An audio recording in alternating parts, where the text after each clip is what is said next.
Welcome to our teaching series on acute, chronic, and autoimmune pancreatitis. We'll begin with a single patient case on acute pancreatitis, using it as a foundation to explore normal physiology, diagnosis, and management. Later, we'll contrast these findings with chronic and autoimmune presentations. This video is designed for residents, focusing on key terms and depth. Let's meet our patient. A 46-year-old woman presenting with what she describes as the worst pain of her life. The pain is severe, epigastric, and radiates to her back. It began after a fatty meal. Note how she finds relief by leaning forward, a classic sign when dealing with a retroperitoneal organ. Our goal in this video is to build a complete understanding. We will start with normal exocrine pancreas physiology, then progress through the mechanism of injury, diagnosis, and management, including how to grade severity and handle complications. We'll keep these objectives in mind as we follow our patient's case. As the history deepens, we learn her pain is constant and band-like. It worsens with eating and doesn't respond to antacids. She reports similar, milder episodes previously. Importantly, she denies fevers, chest pain, or changes in stool and has no surgical history. The anatomy shown here helps orient us to why these symptoms appear as they do. Her background provides vital clues. With obesity, recurrent right upper quadrant pain, and a family history of gallstones, our pretest probability for a biliary cause is high. Biliary disease is the single most common trigger for acute pancreatitis. While we consider alcohol and triglycerides, the patient's profile strongly points toward gallstone-related disease. On physical examination, the patient is uncomfortable, diaphoretic, and tachycardic, with epigastric tenderness and guarding. While these are common, we also look for signs of retroperitoneal hemorrhage like Cullen or Gray-Turner signs. Although they are absent here, they are critical to recognize as markers of severe, necrotizing disease if they appear. So what is acute pancreatitis? It is an acute, reversible inflammation of the pancreas, caused by the gland's own digestive enzymes being activated prematurely. This leads to autodigestion. Crucially, this is a clinical and biochemical diagnosis, not one solely based on imaging. It differs from chronic pancreatitis, which involves permanent, irreversible fibrosis of the gland. Normal pancreatic physiology relies on keeping digestive enzymes inactive. They are produced as zymogens and stored in granules. Only after reaching the duodenum are they converted to active enzymes like trypsin by enterokinase.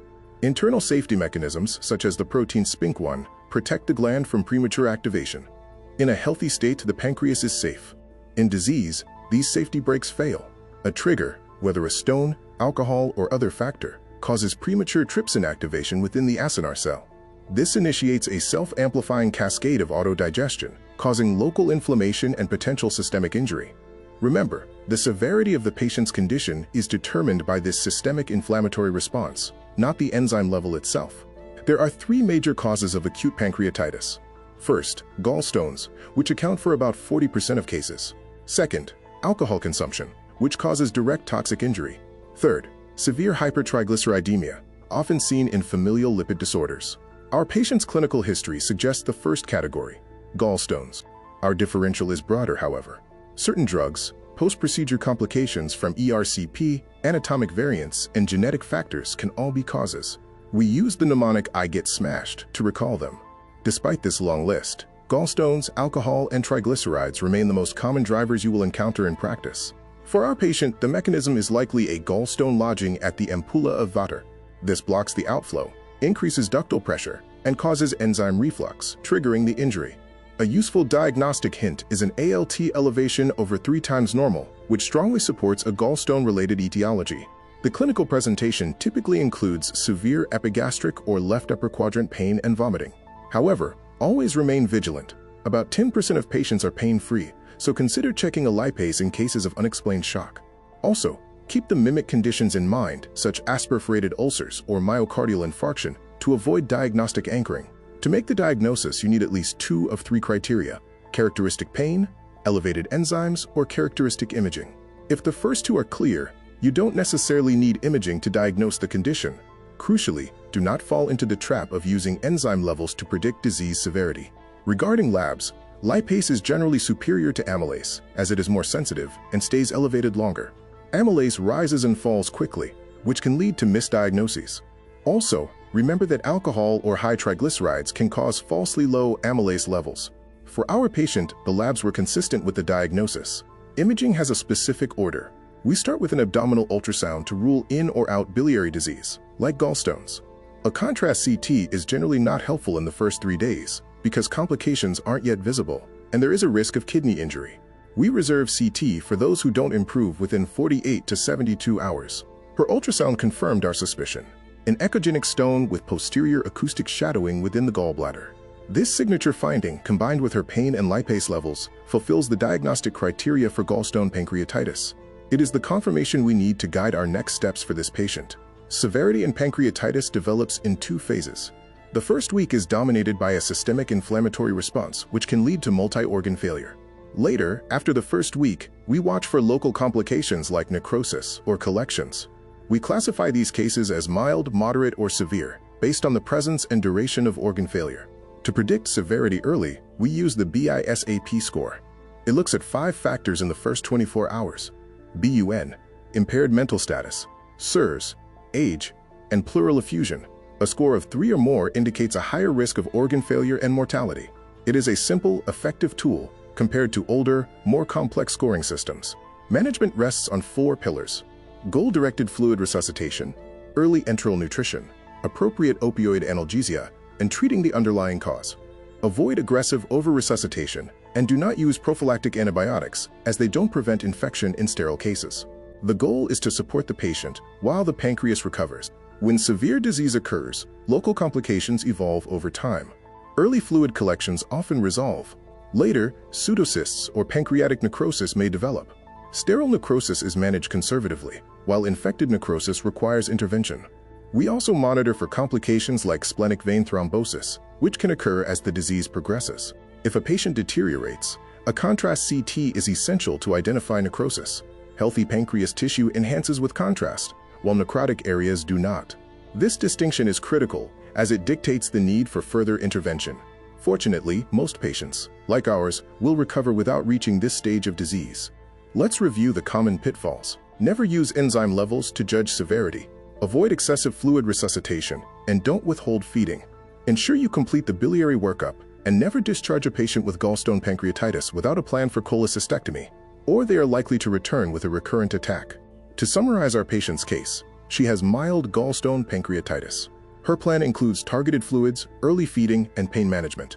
Since she lacks signs of cholangitis, she doesn't need an urgent MRCP, but she absolutely requires a cholecystectomy before she is discharged to prevent a recurrence. Now we transition to chronic pancreatitis. While acute pancreatitis is typically reversible, chronic pancreatitis involves permanent, irreversible fibrosis. It's a progressive condition that significantly impacts the patient's long-term quality of life. We will now explore its pathogenesis, causes, diagnosis, and management. The pathogenesis of chronic pancreatitis is a story of repeated injury. Recurrent acute insults trigger inflammation, which leads to scarring or fibrosis. This process gradually destroys both the exocrine and endocrine functions of the pancreas. Clinical symptoms of insufficiency usually only appear once about 90% of the gland's function has been lost. We use the mnemonic TIGARO to remember the causes of chronic pancreatitis. T stands for toxic metabolic, which includes alcohol and smoking. The other letters cover idiopathic, genetic, autoimmune, recurrent acute attacks, and obstructive causes. In cases without a clear history, it is crucial to investigate these potential triggers thoroughly. The presentation is varied. Initially, patients face pain and nausea, but as the gland burns out, the pain may subside. However, this is not recovery. Patients develop steatorrhea, diabetes, and vitamin deficiencies. Most importantly, chronic pancreatitis increases the risk of pancreatic cancer 13-fold, requiring vigilance for any new or changing symptoms. Diagnosing chronic pancreatitis differs from the acute form. Lipase levels are often normal, so they are not reliable here. Instead, we test for pancreatic insufficiency using stool elastase or fecal fat measurements. We also screen for diabetes and monitor vitamin levels, while occasionally considering genetic testing or autoimmune markers in specific patient populations.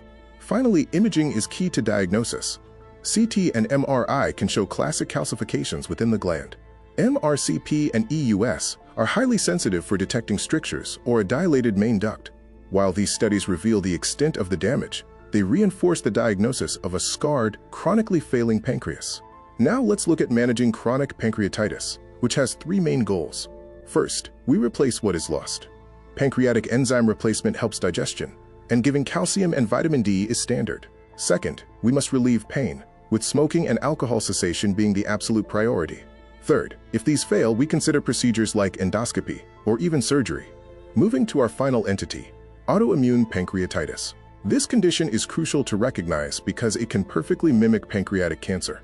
Missing this diagnosis can lead to unnecessary, high-risk surgery for a disease that is actually highly responsive to medical therapy.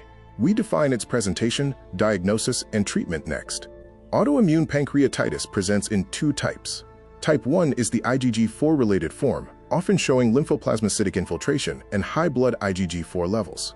Type 2 is idiopathic duct-centric pancreatitis, which is less associated with IgG4 and more linked to inflammatory bowel disease, specifically ulcerative colitis. Both types can create a characteristic smooth, sausage-shaped pancreas on imaging. Presentation varies. Type 1 often causes painless obstructive jaundice, whereas Type 2 typically presents like acute pancreatitis. The key pitfall is the mass. Because these patients present with obstructive jaundice and a pancreatic mass, it is often misdiagnosed as cancer. Always rule out autoimmune pancreatitis before finalizing a surgical plan. Diagnosing autoimmune pancreatitis requires integrating the HiSort criteria, which covers 5 domains: histology, imaging, serology, other organ involvement, and response to steroids. Labs often show cholestatic liver enzymes, high globulins, and positive markers like ANA or rheumatoid factor. No single test is perfect. You must piece all these findings together. Treatment is remarkably effective. Glucocorticoids are the first-line therapy, and a rapid, dramatic response often serves as a final piece of the diagnostic puzzle. For patients who relapse, which happens frequently in Type 1, we use immunomodulators like azathioprine or rituximab. With the right recognition, we can avoid invasive cancer operations entirely. To recap the essentials, remember the mechanism of enzyme activation, the 3-part diagnostic criteria for acute disease, and the importance of lipase over amylase. Manage patients with fluids and nutrition, and prioritize identifying gallstones to prevent future attacks. Mastering these 5 points will ensure you handle pancreatitis cases with complete clinical confidence. Our content is drawn from the latest guidelines from the American College of Gastroenterology, the American Gastroenterological Association, and reviews in major medical journals. We have verified all clinical concepts. Please note that all illustrations and schematics used in this video were created to model these concepts. Ensure you consult original clinical imaging when preparing for patient care. Thank you for watching this lesson on pancreatitis. We hope this overview helps you in your clinical practice. Please check the screen now for a link to our next video, where we build on these foundations to explore further aspects of pancreatic care. You can also find that link in the description below.